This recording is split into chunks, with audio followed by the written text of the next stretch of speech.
नमस्कार, मैं हूं आपके साथ नेहा मेहता और आप देख रहे हैं हमारा खास कार्यक्रम मातृभूमि, जिसमें आज हम समझेंगे कि क्या है चीनी का इतिहास और क्यों पहले के समय में गन्ने से बहुत मुश्किल से तैयार किया जाता था शुगर। सुबह की चाय से लेकर मिठाई तक चीनी की मिठास होती है, लेकिन क्या आपने कभी सोचा है कि आखिर गन्ने से चीनी कैसे बनाई गई और सबसे पहले गन्ने कहाँ उगाए गए थे? आज हम आपको बताएंगे गन्ने का इतिहास और गन्ने से चीनी बनने की पूरी कहानी के बारे में। सबसे पहले आपको बता दें कि गन्ने की खेती 8000 साल पहले दक्षिण प्रशांत क्षेत्र में न्यू गिनी आइलैंड पर हुई थी। 2000 साल बाद गन्ने की खेती इंडोनेशिया, फिलीपींस और उत्तर भारत तक पहुंच गई। चीनी की शुरुआत 8वीं शताब्दी में की गई। गन्ने की जानकारी के बारे में बताते हुए अंग्रेजी वेबसाइट च्वेंगकेन के मुताबिक 1520 तक गन्ने की खेती बढ़ती चली गई और 1535 में उत्तरी अमेरिका में पहली चीनी मिल की स्थापना की गई। धीरे धीरे गन्ने की खेती पेरू, ब्राजील, कोलंबिया और वेनेजुएला तक पहुंचने लगी। 1600 तक अमेरिका के कई हिस्सों में चीनी का उत्पादन दुनिया का सबसे बड़ा उद्योग बन गया था। चीनी बिकती थी बहुत महंगी। आपको यह जानकर हैरानी होगी कि पहले के समय में चीनी की कीमत काफी महंगी थी। महारानी एलिजाबेथ अपने मेज पर एक चीनी का कटोरा अपने पास रखती थी और रोजाना खाने में उसे इस्तेमाल करती थी। कहते हैं कि इससे वह यह साबित करती थी कि वह कितनी धनवान है। कैसे तैयार होती थी चीनी? उस समय ईंट या पत्थर की भट्टियों में चीनी को तैयार किया जाता था। हर भट्टी के ऊपर तांबे की 7 केतलियां लगाई जाती थी और हर केतली पहले वाली से छोटी और ज्यादा गर्म होती थी।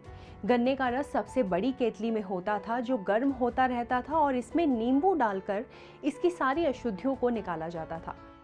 इसी में जो झाग बनता था उसे हटाया जाता था और फिर ऊपर वाली केतलियों में भेजा जाता था। आखिरी केतली में पहुंचते हुए गन्ने का रस एक सिरप में बदल जाता था और फिर इसे ठंडा किया जाता था और उसके बाद इन्हें टुकड़ों में बदला जाता था, जिसमें अंतिम में लकड़ी के बैरल में इसे इकट्ठा करके इसे साफ चीनी बनाने के क्योरिंग हाउस में भेजा जाता था।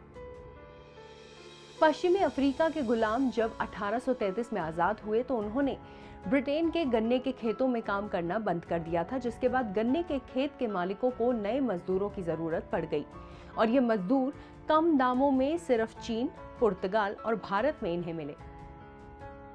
इन मजदूरों को एक समय के लिए अनुबंधित करके ले जाया जाता था। मजबूर श्रम राष्ट्रीय अभिलेखागार ब्रिटिश सरकार की 2010 की रिपोर्ट के मुताबिक 1836 में भारत का मजदूरों से भरा हुआ पहला जहाज इंग्लैंड गया था। भारत पहला देश। गन्ने का रस निकालने और क्रिस्टल प्राप्त करने के लिए उबालने की प्रक्रिया के बाद चीनी का उत्पादन शुरू करने वाला भारत पहला देश था। मूल रूप से लोग गन्ने की मिठास निकालने के लिए उसे कच्चा चबाते थे। भारतीयों ने लगभग 350 ईस्वी में गुप्त वंश के दौरान चीनी को क्रिस्टल में बनाने की खोज की। 1950 से 51 में भारत सरकार ने गंभीर औद्योगिक विकास योजनाएं बनाई और चीनी के उत्पादन और खपत के लिए कई लक्ष्य निर्धारित किए। सरकार ने अपनी पंचवर्षीय योजनाओं में चीनी उद्योग के लिए लाइसेंस और किश्त क्षमता का अनुमान लगाया। भारत चीनी और गन्ने के मूल घर के रूप में जाना जाता है। आज भारत ब्राजील के बाद गन्ने का दूसरा सबसे बड़ा उत्पादक है। वर्तमान में 70 टन प्रति हेक्टेयर की औसत उपज के साथ गन्ने के लिए लगभग 4 मिलियन हेक्टेयर भूमि है। भारत चीनी का सबसे बड़ा उत्पादक है, जिसमें पारंपरिक गन्ना चीनी, खांडसारी और गुड़ शामिल है, जो कच्चे मूल्य के 26 मिलियन टन के बराबर है। इसके बाद ब्राजील 18.5 मिलियन टन के साथ दूसरे स्थान पर है। सफेद क्रिस्टल चीनी के मामले में भी भारत पिछले 10 सालों में से 7 में नंबर 1 स्थान पर है।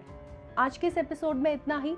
अगले एपिसोड में हमारे देश की एक ऐसी ही गौरवमयी कहानी के साथ हम आपके सामने फिर से हाजिर होंगे। तब तक के लिए धन्यवाद।